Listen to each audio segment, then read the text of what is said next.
Warriors, welcome. As you can see, we're out. I'm not really in nature so much, but I was walking down the street and I was going, where can I do this video? And there they were. The birds were singing so loudly, cooperating, loving each other, and I said, let's do it right there. And so today's video is all about why things get worse prior to them getting better during the healing process. But I want to talk more about why things tend to get worse in the beginning stages of this transition away from an anxiety disorder and towards inner peace.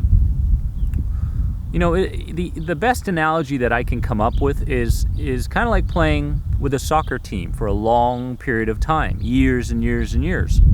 And with that soccer team, you get to know your fellow players, you know what position they're going to be in, you know how you're going to communicate with them, you know which ones you get along with, which ones you don't. With this level of comfort comes a high level of safety, just like living with anxiety. And so consciously you may say, you know what, no, that doesn't make any sense because I don't feel comfortable living with anxiety. But the truth is that your conscious mind, your rational mind, your logical mind doesn't run the show. Who runs the show is that 95% below the iceberg we call the subconscious mind and body. So there you are playing with that soccer team for years, getting used to it, feeling secure, feeling safe. And then all of a sudden, you're going, hey, you know, I want to change, right? I want to play with a different team. It's enough, right? I want to experience something new. I believe that I can be better playing with another team. Just like the decision that you make when you've struggled with anxiety for too long and are looking for inner peace. So there you are, you make the choice. And then you start applying things, right? You start applying things into your life that go against what you normally do. Ways of thinking, meditations, trauma work, regression work, hypnotherapy. I mean, it doesn't matter. But you're doing something that you deem as being good for you in order to get used to that new soccer team, right? And then what happens is during that transition, that process, you're starting to feel worse. And you're going, what, this doesn't make any sense. It doesn't make any sense. I'm doing all the right things, right? I'm doing all the research, I'm studying, I'm doing what my mentors, my coaches are telling me to do, I feel like this should be making a positive difference in my life. And yet, why do I feel worse? Why do I think worse? Why are my emotions so caught up in fear and threat? And so with this comes something that we all need to understand, okay? It's all about investment versus sacrifice. You have been so highly invested in fear, threat, right? From a young age, even though you didn't recognize it, that the idea of investing in something else in the beginning stages still causes your unconscious side to be very threatened. Even though it's good for you, this system feels threatened by these changes.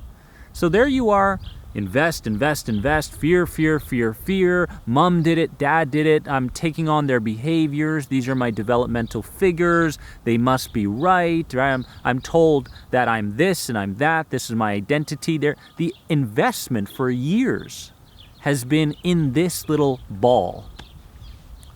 And then, along with understanding this long-term investment that you've been a part of, we need to understand sacrifice.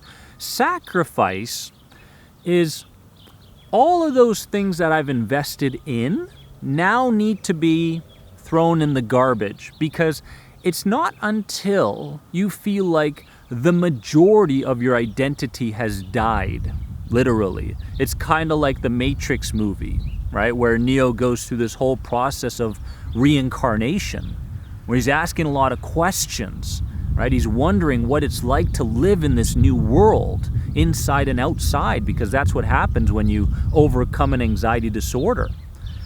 And so let's understand all this investment that you've been a part of for years, and let's understand that those things must be sacrificed.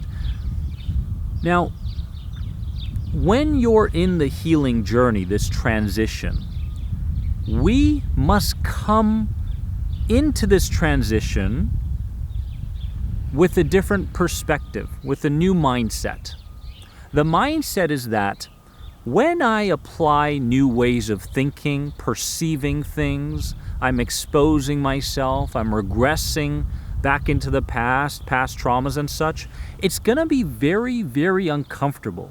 You're going to feel very, very vulnerable, and your system, through your new symptoms, you may be very much symptomatic during this process, and things get worse, is just trying to get to know the direction you're headed. So this is important because there's a lot of people that give up on themselves when they don't start feeling the way they want to feel. And there's a lot of anxiety sufferers out there that give up on themselves very, very quickly because the results are just not there in the time that they want them to be there, right? Going through decades of investing in fear, threat, anxiety, and then planning a couple weeks of change work most likely isn't going to get you the change, the kind of change that you want so quickly. So the key is a long-term mindset, number one. Number two, it's understanding that you're going through a process, right? You're basically deconstructing the old you and reconstructing a new you.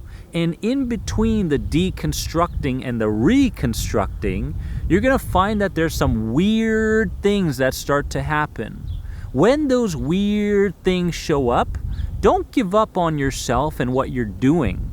Embrace those weird things, because no matter what it is, warrior, no matter whether you get more symptomatic, whether you feel like you're thinking even more negatively than the times that you had an anxiety disorder, whether you feel like your emotions you're feeling like you're more distressed than usual, understand that these are nothing more than signals of a system that's looking to be reinvested in a new identity, a new you, a new belief system, and so forth. So I want to reassure you today, right? I'm not very good at reassuring people, right? That, especially when it comes to symptoms and such, but I want to reassure you that healing is very much awkward in the beginning. Very awkward in the beginning, right? Like, what is this? This is weird. This is a whole new world, physiologically I'm changing myself, thinking, all that sort of stuff. So it's weird in the beginning. It's messy in the middle, right? Deconstruct, reconstruct. It's messy in the middle, right? All sorts of things are going out of whack. One person might feel like, oh my God, I did that thing and I felt really good for a couple days, and then whammo, I had the worst setback ever. It doesn't matter. The setback is nothing more than a signal of just getting acquainted with the new you. Nothing more. And then in the end, it's beautiful. It's awkward in the beginning, it's messy in the middle, and in the end, it's beautiful. Because in the end, you finally recognize that you don't have to live your life based on struggling to get to the next thing.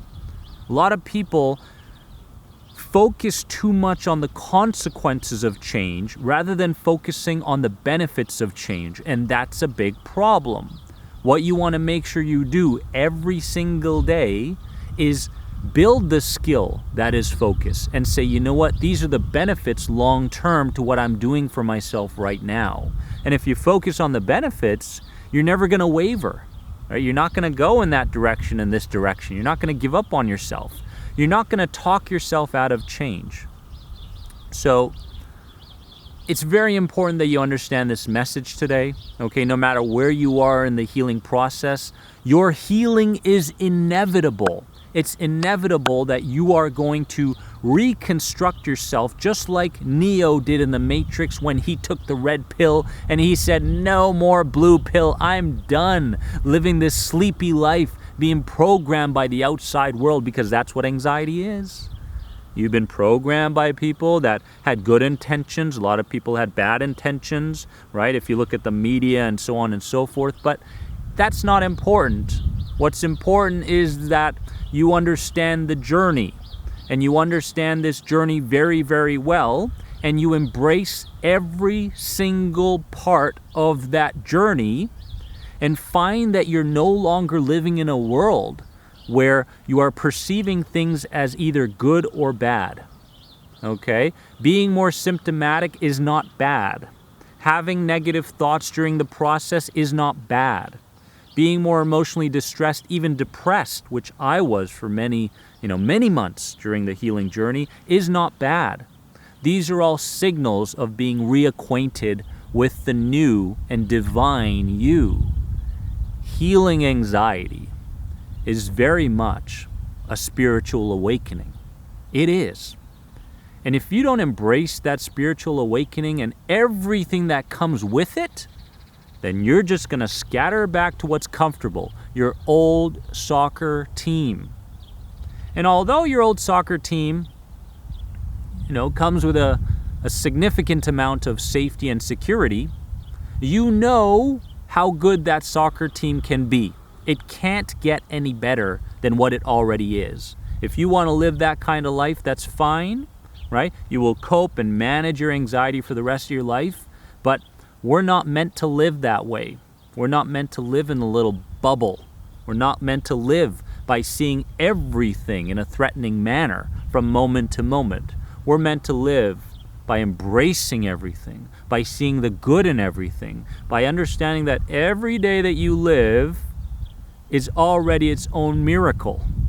Period. You don't need anything else to happen in your life. You're here, you're breathing, you're transitioning, and when you have reconstructed yourself, you're going to find that this creative side of you that you never tapped into before starts showing up again. And you'll be writing that book, and you'll be speaking on that stage, because it's time to express yourself. Okay? And that's the message today. Stay on the path. You're doing fantastic. It doesn't matter how fast you're going. Progress is progress. So please stop beating yourself up. Stop lowering your self-worth and understand the journey better. Warrior, I truly love you from the bottom of my heart. And I know that you are more than anxiety, and you're starting to believe that right now. If you have any other questions on any of my anxiety recovery programs, head on over to this website right here, and have a wonderful, fulfilling, and transitional day. Bye-bye.